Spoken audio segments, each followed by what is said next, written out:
Hello, my name is Rachel and I'm here today to to show you the 10 largest books on my TBR.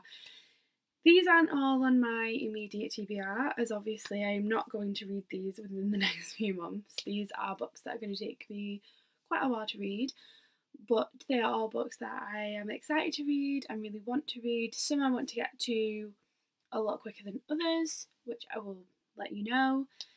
Some are very, very famous. And yeah, I'm going to do it in order of the smallest page count to the largest page count. The first book that I want to show you is The Final Empire. This is the first book in the Mistborn trilogy by Brandon Sanderson. I bought this about 2 or 3 months ago, I think. I'm not sure, but I did a book haul on it. I will link down below.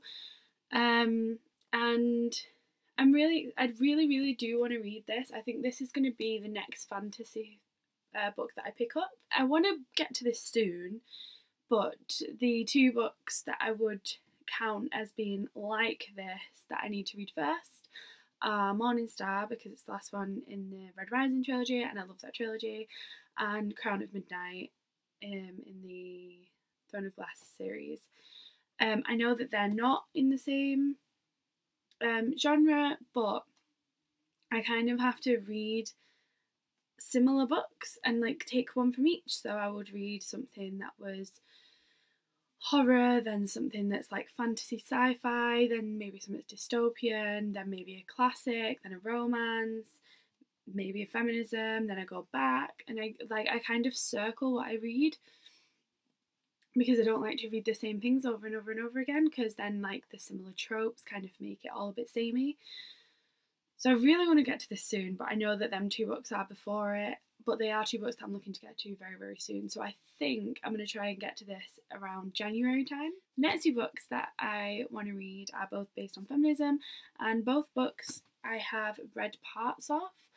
So the first one at 650 pages is The Madwoman in the Attic by Gilbert and Gruber. This is about the woman writer and the 19th century literary imagination. Now, as you can see, it's already got little pointers in it. This was a book that was very important for a project that I did in my second year at university on monstrous women in Stephen King's fiction, and in my dissertation, which was on transgressive women in Game of Thrones. So this was pretty important as a big work of literary feminism. And I just really enjoyed the parts I was reading. I've read some of the stuff on Jane Eyre in here, which is just absolutely fascinating, and it was groundbreaking for when it was written. I think they kind of came up with the whole Bertha being like a double of Jane. So yeah, I do want to read the whole thing. I've read parts of it, but I've not read them following on from each other, and this is just such an important work of feminism that I just really want to read the whole thing. So yeah, it's only 650 pages to be fair, which isn't bad, but when it's non-fiction literary, it kind of makes the 650 feel like 1,000 and 1,000,000, whatever, because obviously it's pretty dry, pretty dense. So yeah, I don't know when I'll get around to that. I think it's one of those that you'll kind of have on the go while you read other books. And the next one is another feminism book, which is The Second Sex by Simone de Beauvoir. The more accessible feminisms and getting to grips with them. By the time I come to read Gender Trouble, I might be able to get a better grip on it. So yeah, they're the two feminism books I'm hoping to read. And The Second Sex by Simone de Beauvoir has 767 pages in my edition, which is a beautiful Millennium Library edition. The next book is Dangerous Women, which is edited by George R. Martin and Gardner Dozois, and this is 784 pages, and it looks really cool. So the George R. Martin part of this is a novella about the Targaryen dynasty and the women in the Targaryen dynasty who like rode dragons, which is just sounds friggin' immense. Yeah, the novella entitled The Princess and the Queen will reveal the origins of the Targaryen Civil War, otherwise known as the Dance of the Dragons, a war that split a then fledgling Westeros into pitting Targaryen against Targaryen and dragon against dragon. Just sounds so ridiculously cool. So I really, really want to read that. But also, I'm kind of going to use this as a way to fish out some fantasy authors I might like. So the first one in here is by Joe Abercrombie, who I've never read anything by, so it'll be nice to read that. Then we've got work by Jim Butcher, who like my dad has all the books for, so I can read that, and if I like it, then start picking up his Jim Butcher's. Brandon Sanderson, Megan Lindholm, Diana Gabaldon, that's obviously the author of Outlander, so it'd be good to read that because I don't know whether I'm going to like that series. I'm not sure. Yeah, so this is pretty hefty. I think it's one that I'll probably read the stories. Like, I'll just read a story and put it down, and then read a story and put it down. But yeah, I'm excited for this one. I think I'm going to finish the short story collection I'm reading now, which is Reader I Married Him. And then I think I'll be going on to either this, I'm reading just bit by bit, or St. Lucy's Home for Girls Raised by Wolves. But I think that'll be a fast read because the writing's pretty big in my edition. So yeah, I should be reading this pretty soon, to be honest. The next one I'm not really going to talk about because I've literally just in a video that I will probably put up before this one, in which I haul this. So I'm not really going to talk about it. If you want to know what it's about, go and check that video, and I will obviously tell you. I will link it down below. But it is The Luminaries by Eleanor Catton, and this is 832 pages. As I said in that video, I think this is going to be one that I have on my nightstand and read a little bit of every few nights, and before I know it, it'll be finished.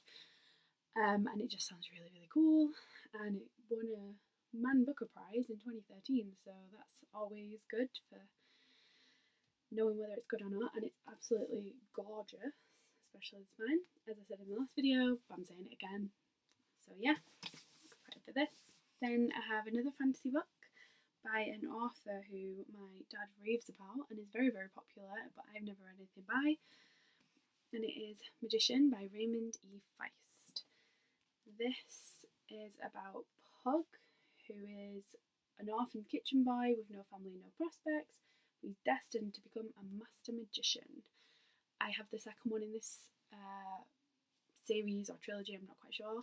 I do have the second one already, so kind of got everything lined up for reading it.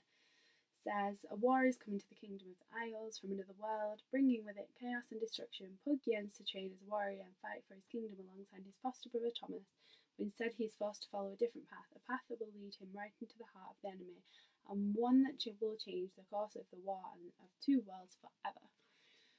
Really excited for this. This is 841 pages. To be honest, I like my fantasy to be a really high page count because there's just so much world building you have to do in any fantasy book that I kind of think if they're below 500 pages, are they actually going to be any good? Because there's no way you can get your world building in there. So yeah, I kind of look for the bigger ones, to be honest. And this is a really good edition as well, like good writing size. It's not one of those. Fantasy tends to have the ones that are about this big, and they're just really annoying. I hate them. That's what my Game of Thrones is, and I just hate it.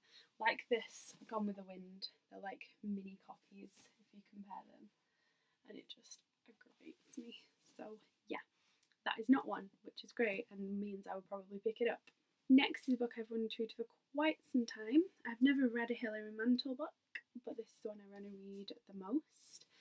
It has 872 pages and it's absolutely battered because I think I got it online and it was used.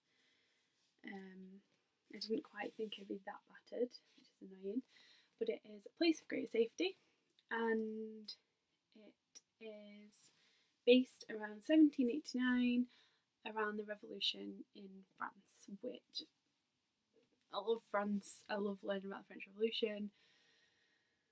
So this is just exciting really, really exciting. Yeah, 872 pages. It's about three obscure men who step into the harsh light of history. Hilary Mantel is famous for kind of weaving fact and fiction together, and yeah, that's apparently what she does in this. I've also got two of her other books, Bring Up the Bodies and Wolf Hall, but I'm hoping to read this one first because I just love French history, so this is what appeals to me the most, and I want to read some Philippa Gregory books soon, and obviously Wolf Hall, very similar topics, and I don't want to like have too much crossover or else I won't want to read them because I do like to read things from different genres. So yeah, I want to read this one. I've wanted to read this for ages actually. And then I did mention this in one of my videos on what I wanted to read in August, and I said that I would probably wuss out of reading it, which I did. I didn't read it because I was too scared, and it is 1116 pages, and it is it. And yeah, this is one of the ones that is the annoying mini size of book. As you can see, it's just aggravating that it's not a full size copy, and it means the writing is a really annoying size. That's one of the reasons I've not read it, but mostly it's because I'm absolutely terrified of reading it. So yeah, I don't know when I'm going to get around to this because it genuinely frightens me. But hopefully. This is the 9th book on the TBR. This is kind of the last one. It's humongous at 1194 pages. Les Miserables by Victor Hugo, one of the beautiful vintage red spine editions. Although this vintage red spine edition is taller than all my other vintage red spine editions, so they don't match, which does wind me up quite a bit. But I'll let it go. Yeah, it's just like a tiny bit bigger than normal size books, which is a bit weird because it's like way bigger than that one. Yeah, just a bit odd. And obviously this is a massive classic literary fiction set in France. I know a lot of people find this daunting, and I do find it daunting, but at the same time, my favourite book is The Count of Monte Cristo, which is a book that is over 1,000 pages. It's the first book I finished that was over 1,000 pages, so I was so proud of myself. And it's set in France.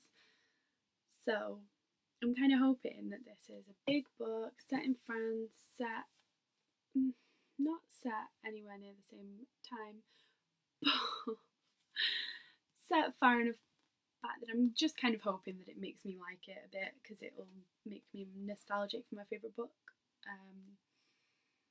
Yeah, I think I want to put a deadline on this, but I don't know when for.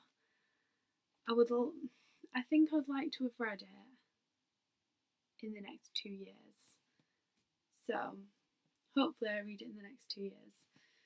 I'm not really going to tell you what it's about because it's one of the most popular stories of all time, so I shouldn't need to, but I definitely, once I finish this book, I'm buying a ticket to the show in London and I'm going to go and watch it like straight away. I'm not going to wait because I just think that would be amazing, an amazing way to honour ending it, and probably a pretty good way to motivate myself to read it. So yeah, that's the aim. This is about the biggest books on my TBR, and I have done the biggest page counts obviously, but I'm going to do a slight cheat because when I make lists, I like to make lists where I can tick something off at the start so that I feel like I'm getting somewhere. You know, like if you make a list of like stuff you're going to do at work, you always put as the first one like make a list, make a to-do list so you can tick it off straight away, so you feel like you've done something. So this is my way of doing that. So I'm putting this book in because I know I'm reading this before Christmas, so at least I can tick something off and I'll feel good about myself. And it is Harry Potter and the Chamber of Secrets. Obviously, this is pretty big because it's a massive illustrated edition, so it counts and isn't fully a cheat. Yeah, I'm gonna read this before Christmas, and I just want something to tick off because pile of books next to me is very daunting and very, very tall. So I need something to kind of make it seem more doable. So yeah, I'm hoping to read this very, very, very, very, very soon. So yeah, thank you for watching this video. It's probably going to be quite long because they're all big books that I've talked about quite a bit. But yeah, so many pages next to me. I hope you enjoyed it, and I hope to see you in my next video. Bye!